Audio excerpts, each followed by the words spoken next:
పిత పుత్ర పవిత్రాత్మ నామమున ఆమేన్. మన రక్షకుడైన యేసుక్రీస్తు నామమున మీ అందరికీ శుభములు. క్రీస్తు స్వరం వీక్షకులకు స్వాగతం. యేసు ప్రభువు మిమ్ములను మీ కుటుంబాలను చల్లగా దీవించునుగాక. ప్రియ సహోదరి, ప్రియ సహోదరా, ఇది తపస్సు కాలములో 3వ వారంలోని శుక్రవారం. ఇది తపస్సు కాలములో 21వ రోజు. ఈనాటి సువార్త పఠనము మార్కు సువార్త 12వ అధ్యాయము 24వ వచనం నుంచి 38వ వచనం వరకు. ప్రియ సహోదరి, ప్రియ సహోదరా, ఈరోజు మనం ధ్యానం చేస్తూ ఉన్నటువంటి సువార్త పఠనం మనకి ఈ తపస్సు కాలంలో ఇస్తూ ఉన్న సందేశం ఇది. మనము దేవుణ్ణి పూర్ణ హృదయముతో, పూర్ణాత్మతో, పూర్ణ శక్తితో, పూర్ణ మనసుతో ప్రేమించాలి. అలాగే మనలను మనం ప్రేమించుకున్నట్లే మన పొరుగు వారిని కూడా ప్రేమించాలి. ఈ 2 ఆజ్ఞలను మించినటువంటి మరొక ఆజ్ఞ గొప్పది ఏది కూడా లేదు అని యేసు ప్రభు స్పష్టం చేస్తూ ఉన్నారు. మనము దేవుణ్ణి ప్రేమిస్తున్నాము అని చెప్పేటువంటి మాటలు యథార్థం కావాలి అంటే వాస్తవానికి మనం మన పొరుగు వారిని కూడా, తోటి వారిని కూడా ప్రేమించాలి.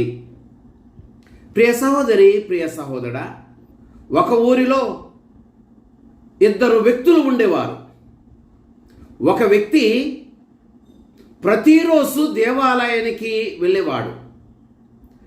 ప్రార్థనలు అన్నిటిలో కూడా పాల్గొంటూ ఉండేవాడు. దేవుని గూర్చి గొప్పగా చెప్తూ ఉండేవాడు.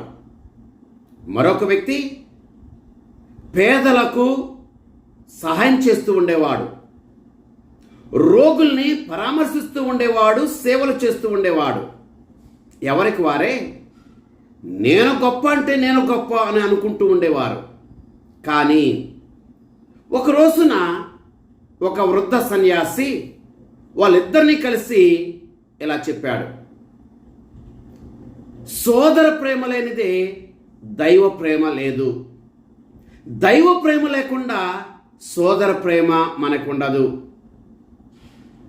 అయితే ప్రతిరోజు దేవాలయానికి వెళ్ళే నీవు, ప్రార్థనలు అన్నిటిలో పాల్గొనే నీవు, దేవుని గూర్చి గొప్పగా బోధించే నీవు, సోదర ప్రేమ లేకపోతే ఈ దైవ ప్రేమ యథార్థము కాదు. అలాగే పేదలను ఆదుకునే నీవు, రోగులకు సేవ చేసే నీవు దేవుని స్మరించకపోతే, ప్రార్థనలో పాల్గొకపోతే నీ సేవ కూడా యథార్థము కాదు అని చెప్పాడు. ప్రియ సహోదరి, ప్రియ సహోదరా, యోహాను గారు రాసిన మొదటి లేఖ 4వ అధ్యాయము 20వ వచనములో ప్రభు ఇలా అంటున్నాడు: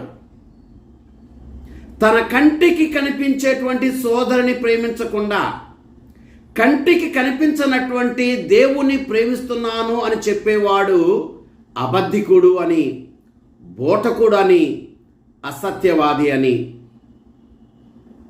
మనము దేవుని ప్రేమిస్తున్నాము, దేవుని కోసం ఏదైనా చేస్తాము అని చెప్పే మాటలకి కొలమానిక మన సోదర ప్రేమ. సోదరుని ప్రేమిస్తే మనము దేవుణ్ణి ప్రేమిస్తున్నాము అని చెప్పే మాటలు యథార్థము. అందుకనే ఈ రోజున సువార్త పట్టణంలో ఒక ధర్మశాస్త్ర బోధకుడు యేసు ప్రభు దగ్గరకు వచ్చి, అయ్యా, నేను నిత్య జీవితం పొందటానికి ఆజ్ఞలన్నిటిలో ప్రధానమైన ఆజ్ఞ ఏది అని అడిగాడు. అప్పుడు యేసుక్రీస్తు ప్రభు ఏదో ఒక ఆజ్ఞ చెప్పి అంతటితో సరిపుచ్చలేదు. ఆ ధర్మశాస్త్ర బోధకునితో ద్వితీయోపదేశ కాండము 6వ అధ్యాయము 5వ వచనంలో చెప్పబడినటువంటి మాటలను చెబుతూ, నీవు నీ దేవుని పూర్ణ హృదయముతో, పూర్ణ ఆత్మతో, పూర్ణ శక్తితో, పూర్ణ మనస్సుతో ప్రేమించాలి.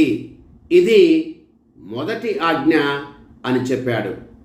దానికి జోడిస్తూ లేవికాండము 19వ అధ్యాయం 18వ వచనాన్ని చెబుతూ, నిన్ను నీవు ప్రేమించుకున్నట్లే నీ పొరుగు వారిని ప్రేమించు.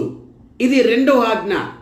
ఈ రెండు ఆజ్ఞలు మించినటువంటి ఇంకొక ముఖ్యమైన ఆజ్ఞ, ప్రధానమైన ఆజ్ఞ లేనే లేదు అని అన్నాడు.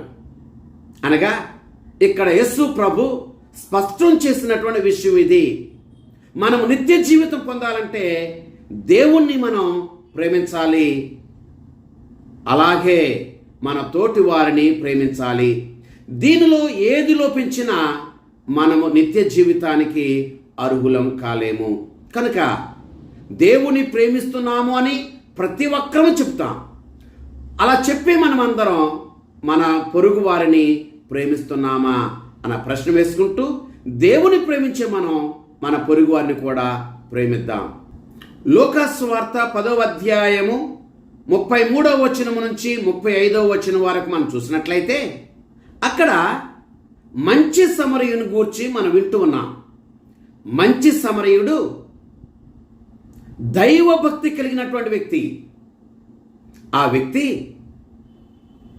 ఆ దారి గుండా వెళుతూ గాయాలతో దారిలో పడి ఉన్నటువంటి ఆ బాటసారిని చూచి ఆగి పరిచర్య చేసి పట్టించుకుని సత్రానికి తీసుకువెళ్ళి ఆ సత్రములో మంచి వైద్యాన్ని ఇప్పించి, మరలా ఎక్కువ అయినట్లయితే తిరిగి వచ్చినప్పుడు మరలా అయినటువంటి ఖర్చును చెల్లిస్తాను అని చెప్పేసి ఆ తోటి వాని పట్ల, పొరుగు వాని పట్ల శ్రద్ధ చూపించాడు. ప్రియ సహోదరి, ప్రియ సహోదరుడా, దైవభక్తి విషయంలో మనకి ఏ కొదువ ఉండదో, పొరుగు వారిని ప్రేమించే విషయంలోనే మనకి చాలా లోపాలు ఉంటాయి. దేవాలయానికి వెళ్తాం, ప్రార్థన చేస్తుంటాం, దేవాలయానికి వెళ్తుంటాం, దేవుని గూర్చి గొప్పగా మాట్లాడుతుంటాం, దేవాలయానికి వెళ్తుంటాం, ఉపవాసం చేస్తూ ఉంటాం. కానీ మన జీవితంలో పొరుగువాని పట్ల అదే శత్రుత్వం ఉంటుంది, అదే ద్వేషం ఉంటుంది, అదే అసూయ ఉంటుంది, అదే స్వార్థం ఉంటుంది. అలాంటప్పుడు మన దైవ ప్రేమ యథార్థము కాదు. లూకాసు వార్త 10వ అధ్యాయము 38వ వచనం నుంచి 42వ వచనం వరకు మనం చదివినట్లయితే, దైవ ప్రేమ కలిగినటువంటి మార్తమ్మ యేసు ప్రభుని శిష్యులను కూడా తన ఇంటికి ఆహ్వానించి ఆ వచ్చినటువంటి శిష్యులకు పరిచర్య చేసింది, సేవ చేసింది, వారి అనుదిన అవసరాలని తీర్చింది. మనము కూడా దైవ ప్రేమ కలిగి జీవించే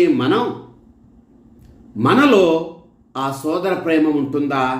లేక దైవ ప్రేమ ఉంది అని చెప్పి గొప్పలు చెప్పుకుంటూ ఇదే శత్రుత్వాన్ని, ఇదే ద్వేషాన్ని, ఇదే పగని మన తోబుట్టుల పట్ల, మన ఇరుగు పొరుగు వారి పట్ల మనం కొనసాగిస్తూ జీవిస్తున్నామా ప్రశ్న వేసుకుంటూ ఈ రెండు ప్రేమలను, దైవ ప్రేమను, సోదర ప్రేమ కలిగి జీవిద్దాం. ఆ ప్రభు మనలను, మన కుటుంబాలను చల్లగా దీవించునుగాక.